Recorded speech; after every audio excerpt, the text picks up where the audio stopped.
놀라운 회복의 역사가 있게 일으켜 주시기를 주의 이름으로 축복합니다. 그러면 출애굽기 20장 1절로 17절로 제 6번째 계명으로 살인하지 말라, 이런 말씀으로 은혜를 나누겠습니다. 제 6계명은 아무런 수식이나 또 설명이 없이 간결한 문장으로 되어 있습니다. 그냥 살인하지 말라 이렇게 되어 있습니다. 그렇지만 이게 굉장히 짧은 것 같아도 아주 다양한 사회 윤리적인 문제들을 포함하고 있습니다. 어떤 경우에도 사람을 죽이는 것은 금지해야만 하는가? 그러면 사형제도나 또 전쟁 이런 것들은 잘못된 것인가?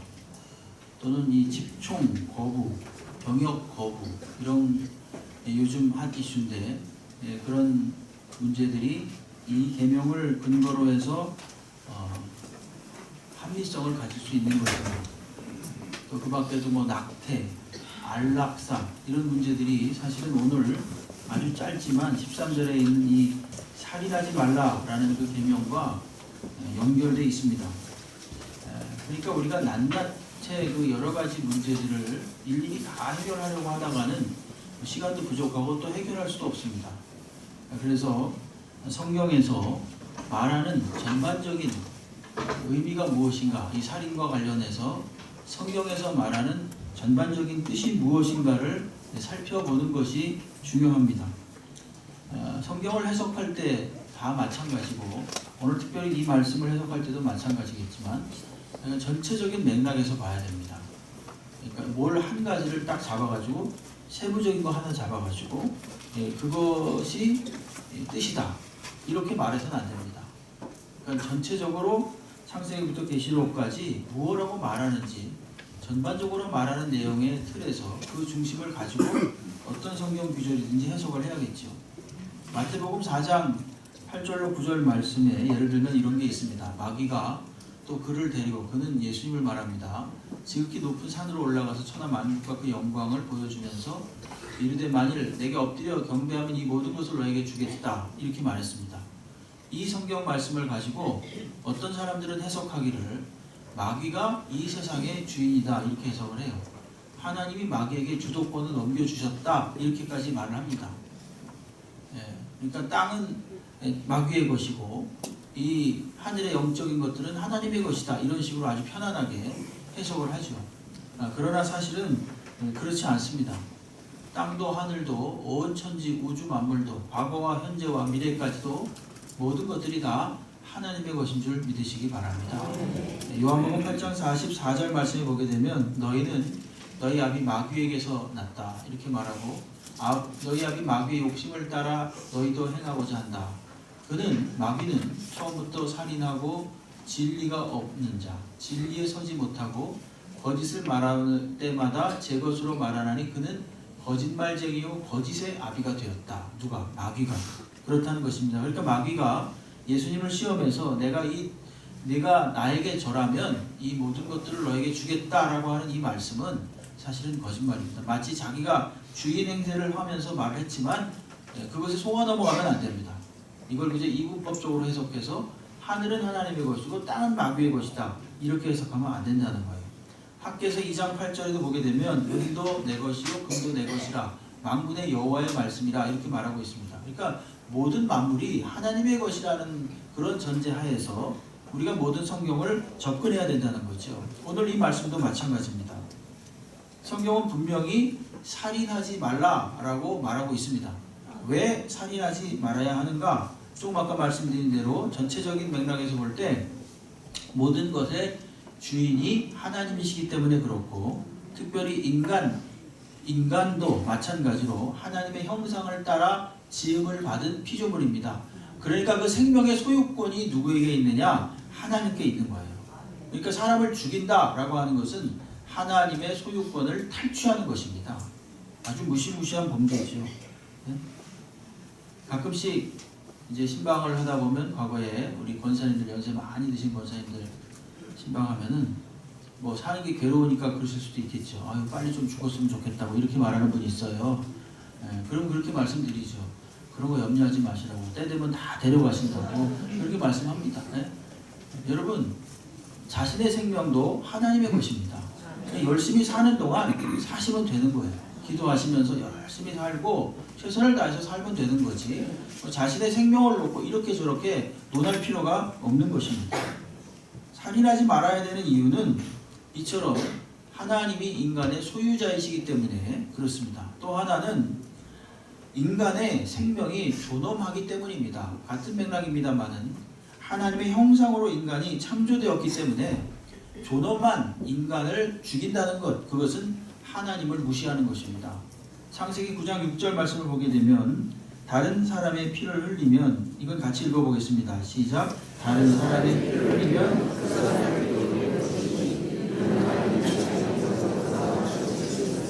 아멘. 보십시오.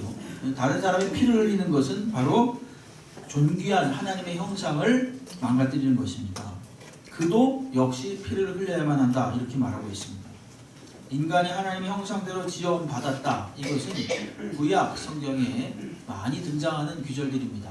특별히 시편 8편 5절에 보게 되면 그를 하나님보다 조금 그는 여기서 사람입니다. 하나님보다 조금 못하게 하시고 영화와 존귀로 관을 씌우셨다, 이렇게 말하고 있습니다.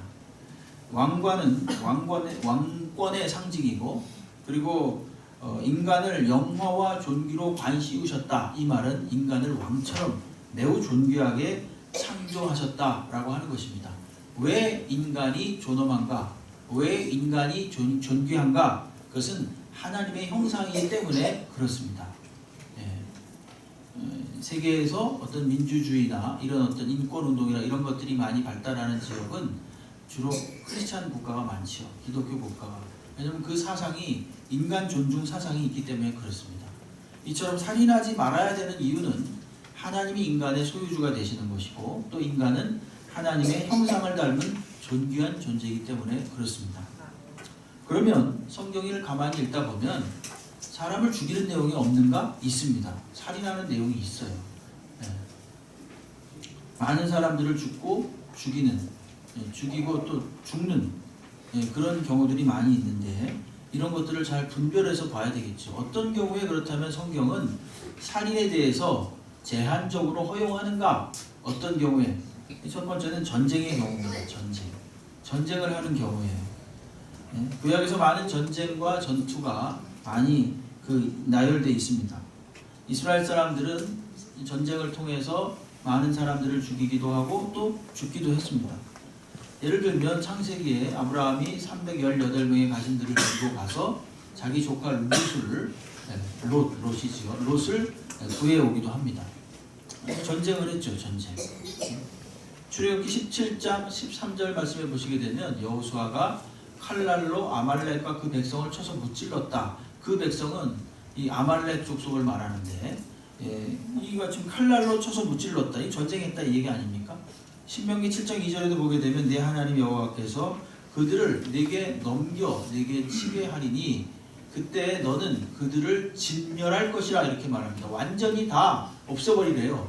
그들과 어떤 언약도 하지 말 것이요 그들을 불쌍히 여기지도 말라, 이렇게 말하고 있습니다. 여러분, 여기서 아주 원색적인 표현이 나오죠. 완전히 진멸하라. 이건 전쟁이거든요. 전쟁. 근데 이 전쟁의 근거가 뭐냐 하면은 가나안 땅에 지금 살고 있는 족속들과 싸움을 할 경우 그렇게 하라는 얘기인데, 가나안 땅이라는 곳은 어떤 곳인가? 원래는 아름다운 땅이었지만 그 이방 족속들로 인해서 엄청나게 죄악으로 더럽혀진 땅이었습니다. 그래서 하나님의 계획이 무엇이었냐 하면 출애굽, 즉 애굽 땅에 있었던 이스라엘 백성들을 끄집어내가지고 그 가나안 땅을 정화시키기 위해서 그 땅을 정복하라고 한 거예요. 그러니까 이것은 큰 틀에서 보면 거룩한 전쟁인 거예요. 그 땅을 정화시키기 위한 전쟁, 하나님을 대적하고 온갖 잡신들을 제거하기 위한 그런 전쟁이었습니다. 그런 의미에서 가나안 족속과 싸우는 전쟁은 성전이 되는 거죠. 그래서 하나님께서는 완전하게 멸하라, 그렇게 말씀하고 있죠. 신명기 20장 16절로 17절에 보게 되면 오직 내 하나님 여호와께서 내게 기업으로 주시는 이 민족들의 성읍에서는 호흡이 있는 자를 하나도 살리지 말지니, 곧 헷 족속, 아모리 족속, 가나안 족속, 브리스 족속, 저게 지금 가나안 7족속이거든요. 히위 족속, 여부수 족속을 내가 진멸하되 내 하나님 여호와께서 내게 명령하신 대로 하라 이렇게 말하고 있습니다. 그러니까 전쟁에 관한 한 특별히 어떤 전쟁이에요? 하나님의 거룩하신 전쟁인데 하나님의 이름을 오염시키거나 또 하나님의 명예를 훼손시키거나 이러할 우려가 있을 때 그들을 단호히 제거하기 위해서 전쟁을 하나님께서는 허용하고 계십니다. 이 말은 바꾸어 말하면 무엇인가 하면 그런 명분이 아니라면 전쟁을 해서는 안 된다는 거예요. 그런 명분이 아니라면 자신의 명예나 자존심이나 권세를 위해서 전쟁에서는 안 된다는 것입니다. 예를 들면 11세기부터 13세기에 있었던 십자군 전쟁이라는 게 있습니다.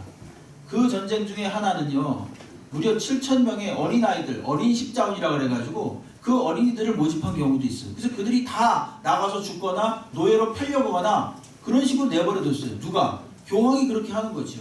자신의 교황의 권세를 높이기 위해서 또 때로는 왕들이 자신의 세속적인 왕권을 높이기 위해서 하나님을 앞에다 걸고 하나님의 이름을 앞에다 걸고 거룩한 명분을 앞에다 걸고 그렇게 전쟁을 해서 사실은 속으로는 뭡니까? 자신을 높이려고 하는, 그래서 무고한 사람들이 희생되는 그런 경우가 있죠. 그런 전쟁을 해서는 안 된다는 것입니다. 히틀러가 자기네 족속이 아리안 족속이 우월한 족속이다 라고 하면서 유태인들을 마구 학살하는 경우가 있습니다. 그것도 역시 마찬가지로 어떤 민족적인 이기심에 의한 전쟁인 거죠. 대의 명분이 없어요.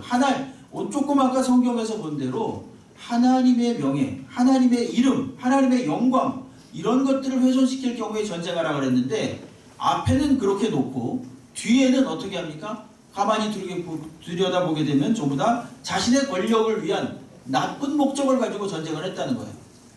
그런 경우는 허용되지 않습니다. 그러나 제한적으로 전쟁을 하나님께서 할 수만 있다면 하지 않게 하시되, 그러나 제한적으로 하나님을 위해선 하게 했다라는 것이 성경에 나오는 말씀입니다.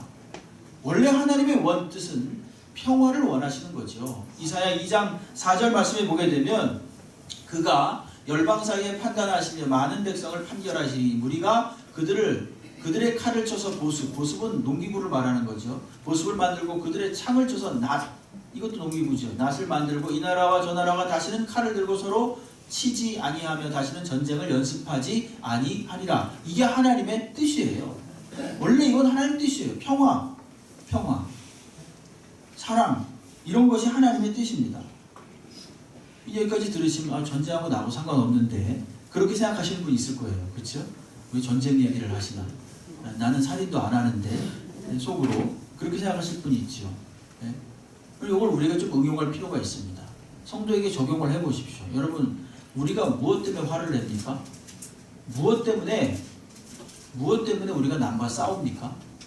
가만히 생각해보면 하나님의 영광을 위해서 싸운다면 뭐 두말할 것 없이 좋은 거죠. 이단과는 싸워야 되겠죠. 이단과. 그러나 이단이 아닌 하나님의 명예를 더럽히거나 우리들의 신앙을 훼손시키는 것이 아닌 나의 자존심, 나의 명예, 또 나의 권세, 내 영향력 이런 걸 가지고 싸우면 안 된다는 거예요. 네? 그런 걸 가지고 싸우면 하나님이 싫어하는 겁니다. 우리에게 이렇게 좀 적용해 볼 수가 있는 것입니다. 그럼 다윗과 골리앗 싸움이 있었지 않습니까? 골리앗하고 다윗하고 게임이 안 돼요. 사실 싸움이 안 됩니다. 근데 골리앗이 하나님의 이름을 막 더럽혔어요. 그러니까 다윗이 정말 객관적으로 보기엔 상대가 안 되는 그런 상대지만 너는 칼과 창과 단창으로 내게 오지만 나는 만군의 주 여호와의 이름으로 내 앞에 간다 이러면서 다윗이 나갔던 것입니다. 그런 싸움은 괜찮습니다, 여러분. 네? 그런데 쓸데없는 우리들의 명예나 자존심 때문에 나의 권위 때문에 싸울 필요는 없는 거예요. 네? 성경에서 또 하나 이 사람의 생명을 죽이도록 허락한 경우가 있는데 그건 사형제도입니다. 사형제도인데 그것도 사실은 아무 때나 사형시켜라 이렇게 말하지 않고 두 가지 경우에만 해당합니다. 하나는 뭐냐면 우상을 숭배했을 경우입니다. 신명기 22장 20절에 보게 되면 여호와 외에 신명기 22장 출애굽기 22장 20절 한번 보여주시죠. 출애굽기 22장 20절 보여주세요. 여기 보시게 되면 이렇게 말합니다. 여호와 외에 다른 신에게 제사를 드리는 자는 멸할지니라 이렇게 말하고 있습니다. 하나님 이외에 다른 신에게 제사를 드리는 자는 멸하라, 죽이란 얘기죠. 그리고 조금 아까 20장 2절, 레위기 20장 2절을 좀 보여주세요. 조금 아까 여기 보게 되면 나도 그 사람에게 진노하여 그를 그의 백성 중에서 끊으리니 이는 그가 그의 자식을 몰렉에게 주어서 내 성소를 더럽히고 내 성호를 욕되게 하였다 이렇게 말합니다. 몰렉신이라는 게 있는데 그 몰렉신이라는 것은 유아 인신 제사를 받는 신입니다. 이 어린 아이를요 불태워 죽여가지고 그걸 갖다가 받는 거예요. 그러니까 하나님이 얼마나 진노하시겠어요. 그런 경우엔 그를 죽이라는 것입니다. 레위기 20장 27절에도 마찬가지로 보시게 되면 이렇게 말합니다. 남자나 여자가 접신하거나 신접하거나 그 다음에 박수무당이 되거든 반드시 죽일지니 곧 돌로 그를 치라. 그들의 피가 자기들에게로 돌아가리라. 다른 신을 접신하거나 또 무당이 되거나 이런 자들에 대해서는요 하나님이 가차없이 사형에 처하게 했습니다. 한 곳만 더 본다면 레위기 24장 15절로 16절 말씀도 마찬가지예요. 이렇게 말합니다. 너는 이스라엘 자손에게 말하여 이르라. 누구든지 그의 하나님을 저주하면 죄를 담당할 것이요 여호와의 이름을 모독하면 그를 반드시 죽일지니 온 회중이 돌로 그를 칠 것이니라. 거류민이든지 본토인이든지, 거류민이라는 것은 일시적으로 이 땅에 들어와 사는 이방인들을 말하는데요. 본토인이든지 여호와의 이름을 모독하면 그를 죽이라 이렇게 말하고 있습니다. 그러니까 여호와의 이름을 모독하는 자에 대해서 가차 없습니다. 아주 단호합니다. 그러니까 살인을 하라고 제한적으로 허용된 경우가 있다면 첫째는 전쟁이고 두 번째는 이 사형제도고 사형제도에 있어서도 우상을 숭배하거나 다른 신을 섬기거나 또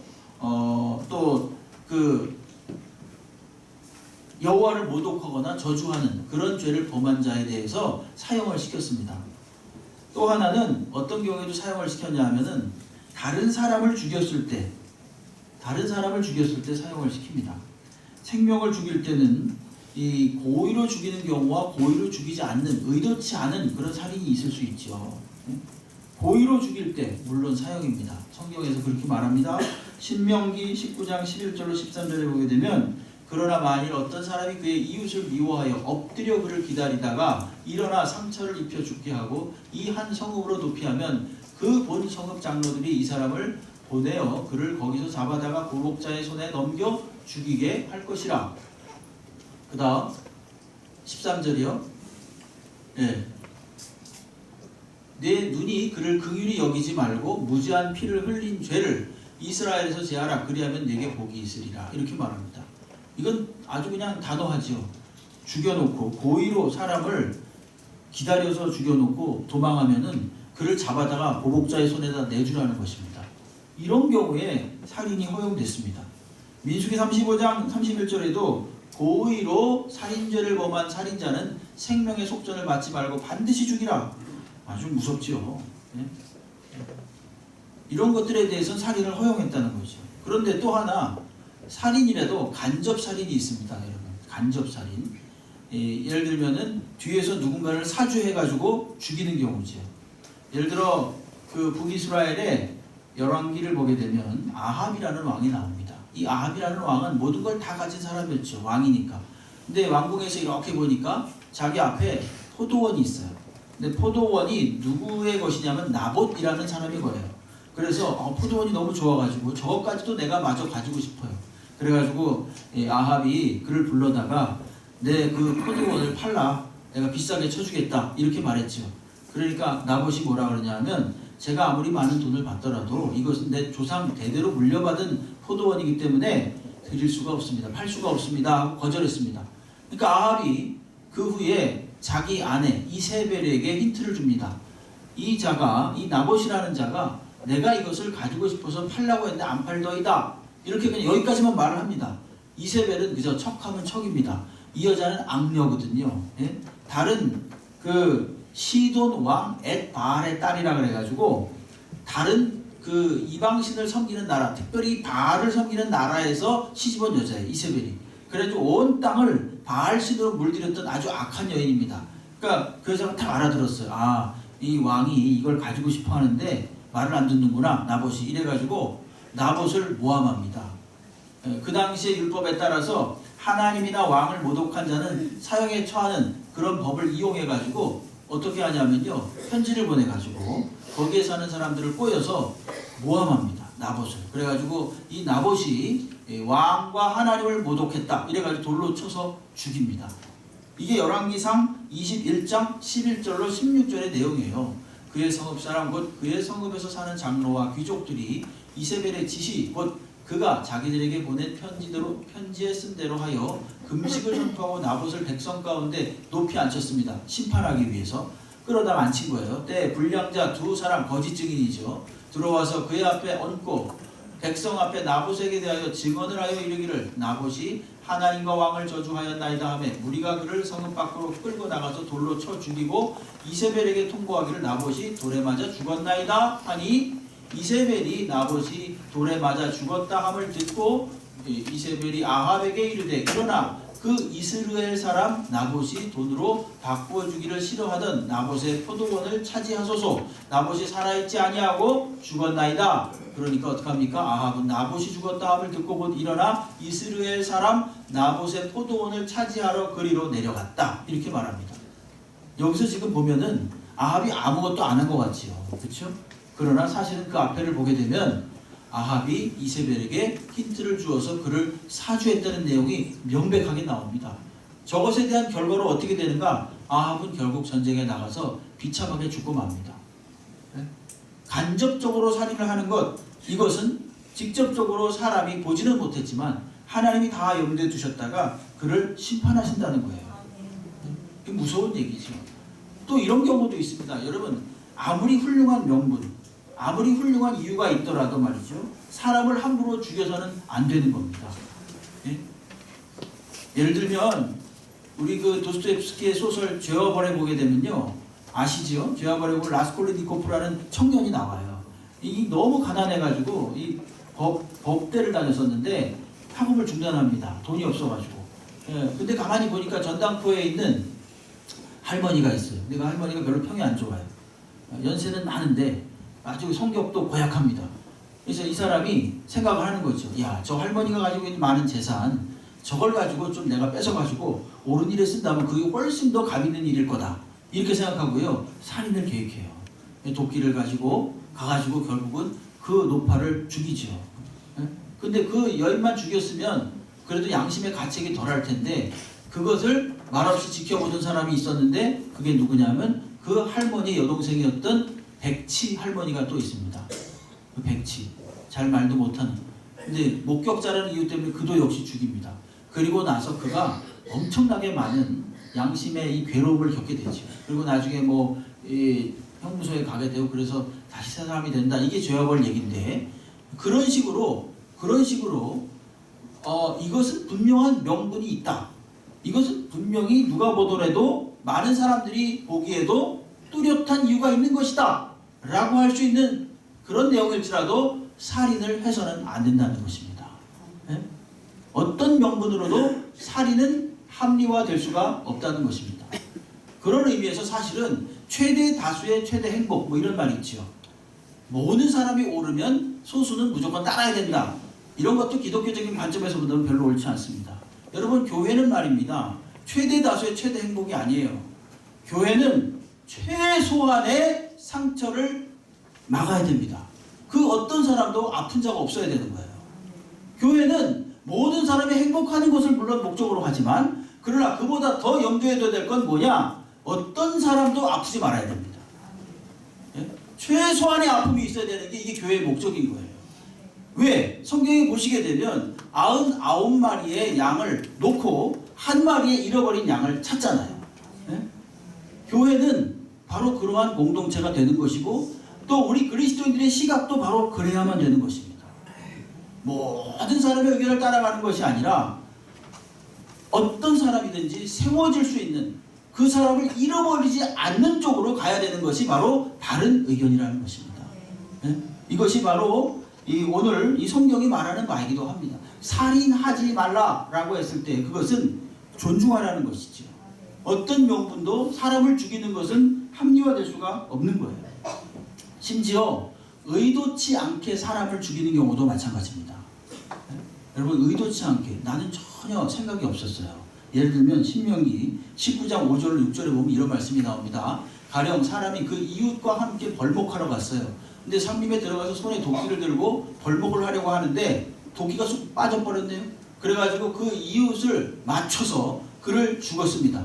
그런 것 같은 것이라면 이런 사람은 그 성읍 중 하나로 도피하여 생명을 보존할 것이니라 이렇게 말을 합니다. 고의로 죽이지 않는 경우 그 사람이 그에게 본래 원한이 없으니 죽이기에 합당하지 아니하나 두렵건대 그 때를 그 피를 보복하는 자의 마음이 복수심에 불타서 살인자를 뒤쫓는데 그 가는 길이 멀면 그를 따라잡아 죽일까 하노라 이렇게 말하고 있습니다.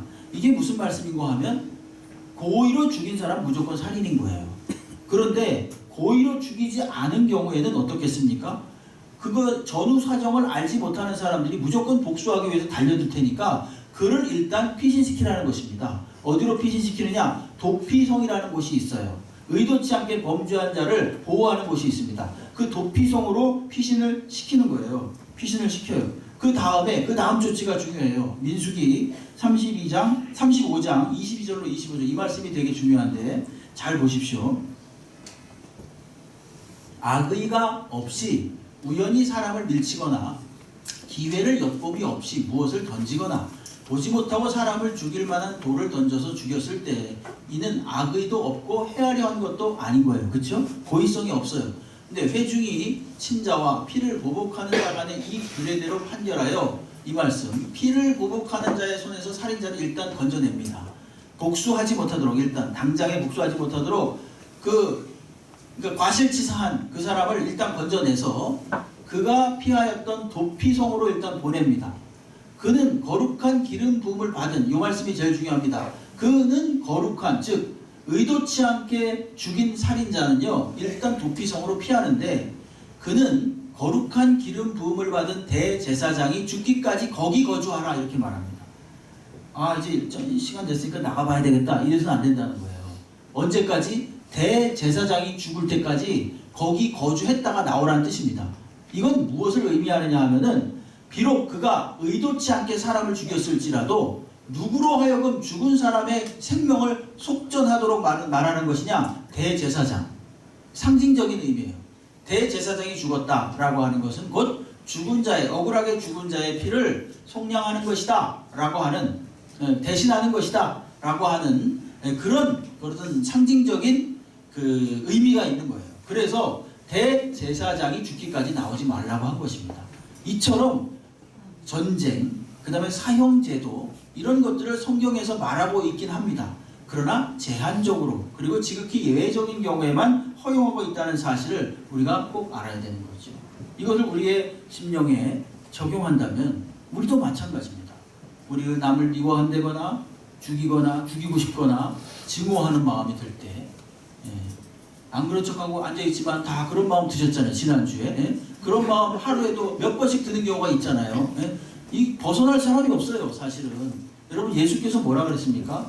마태복음 5장 17절에서 내가 율법이나 선지자를 폐하러 온 것이 아니라 완전케 하기 위해서 왔다 그랬습니다. 완전케 한다는 의미는 무슨 뜻인가 하면요. 율법의 본의가 무엇인가를 너희들에게 온전히 가르쳐 주겠다라고 하는 말씀이에요. 네?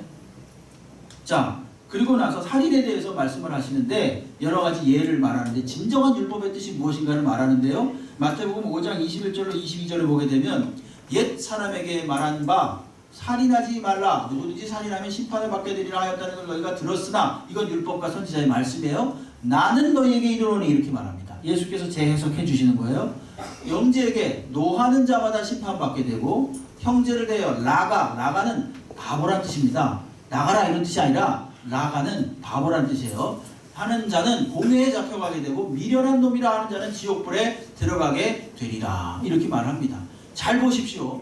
예수께서 살인의 범위를 어디까지 확대시키고 있습니까? 노하는 것, 화내는 것, 그죠?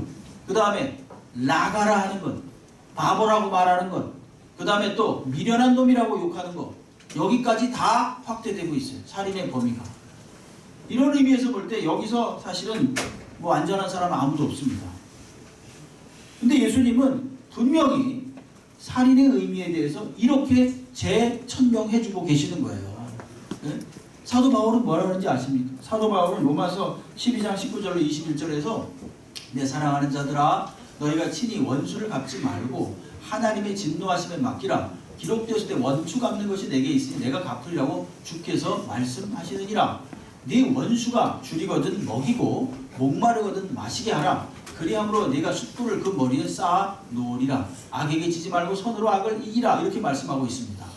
여러분 여긴 한 걸음 더 나가는 것 같아요. 사도 바울은 마음으로, 예수님은 마음으로도 또 말로도 살인하지 말라고 이렇게 말씀하셨는데, 사도 바울은 원수에게, 원수는 뭘 말하는 거예요? 네가 죽지 않으면 내가 죽는 거거든요. 이게 원수거든요. 근데 원수에게 뭐라 그럽니까? 목마르거든 마시게 하라.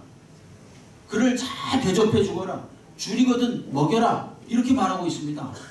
이게 바로 하나님의 뜻이라는 거예요.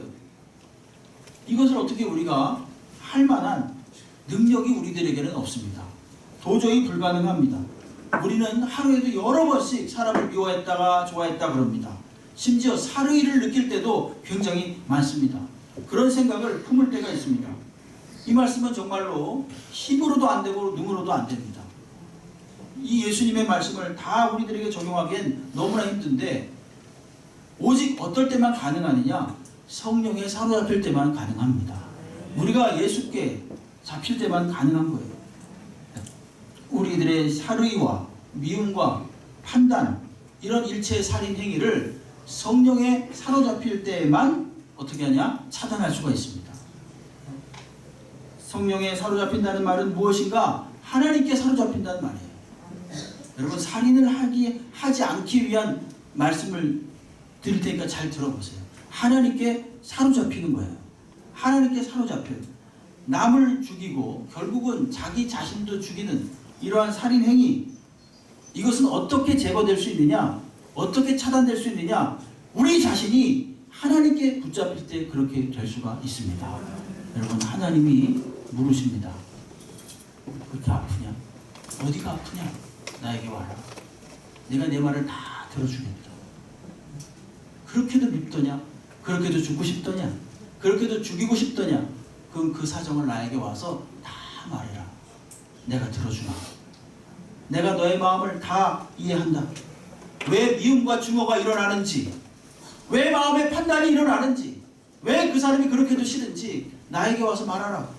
하나님이 그렇게 말씀하실 때, 여러분 그것을, 주의 음성을 들을 때 즉시 순종해서 하나님께 맡기고 다 토로하시기 바랍니다. 어디가 그렇게 아프냐? 이렇게 주께서 말씀하실 때 여러분 그때 주님께 무릎 꿇고 말씀하십시오. 하나님은 우리들의 마음을 들어줄 준비가 되어 있습니다. 하나님은 우리의 사르이와 욕심과 욕망과 시기와 탐욕과 죽이고 싶은 마음까지, 이 모든 것까지 하나님이 들어줄 의향이 있으신 분이에요. 여러분, 그래서 우리가 주님 품에 안길 때 하나님이 그것을 아침 이슬처럼 다 녹아지게 할 것이고 어제 내린 눈처럼 싹 녹아지게 할 줄로 믿습니다. 이사야 1장 8절 말씀, 1장 18절 말씀 한번 읽어보겠습니다. 같이 읽겠습니다. 여호와께서 말씀하시되 보라, 우리가 서로 변론하자. 너희가 휘어질 것이요 지붕같이 이끌 것이요. 아멘. 그러니까 하나님께 가십시오. 하나님께 뭐라고 했습니까? 하나님이, 여호와께서 말씀하시는데 오라, 우리가 서로 변론하자. 한번 얘기해보자. 여러분, 사람은 들어주지 않지만 하나님은 들어주십니다. 우리가 성령에 붙잡히고 이 하나님의 말씀에 붙잡혀 있을 때 우리의 사르이는 제거될 수 있고 차단될 수 있습니다. 여러분, 이것을 믿으시기 바랍니다. 이것을, 그래서 사실은 굉장히 어려운 일이지만 가능한 일이다 그래가지고 라인홀드 니버라는 그 미국의 유명한 신학자는 뭐라 그랬냐면은 불가능한 가능성이다 이렇게 말했습니다. 우리가 온전히 주께 붙잡힐 때 이것은 가능해진다. 평상시엔 불가능하지만, 내 인간 능력대로 하기엔 불가능하지만 우리가 온전히 주님께 붙잡힐 때 이것은 가능하다. 그래서 불가능한 가능성이다 이렇게 말을 했습니다. 끝까지 우리 주님께 우리의 마음을 아뢰고 하나님께 기도함으로써 우리의 사르이가 다 사라지게 되기를 주의 이름으로 축복합니다. 라인홀드 리버라는 분이 쓴 이 기도, 평온을 비는 기도, 이 기도문을 한번 우리 같이 천천히 읽어보겠습니다. 한번 하나님부터 시작. 하나님, 바꿀 수 없는 것을 받아들이는 평온과 바꿀 수 있는 것을 바꾸는 용기를, 그리고 그 차이를 분별하는 지혜를 주옵소서.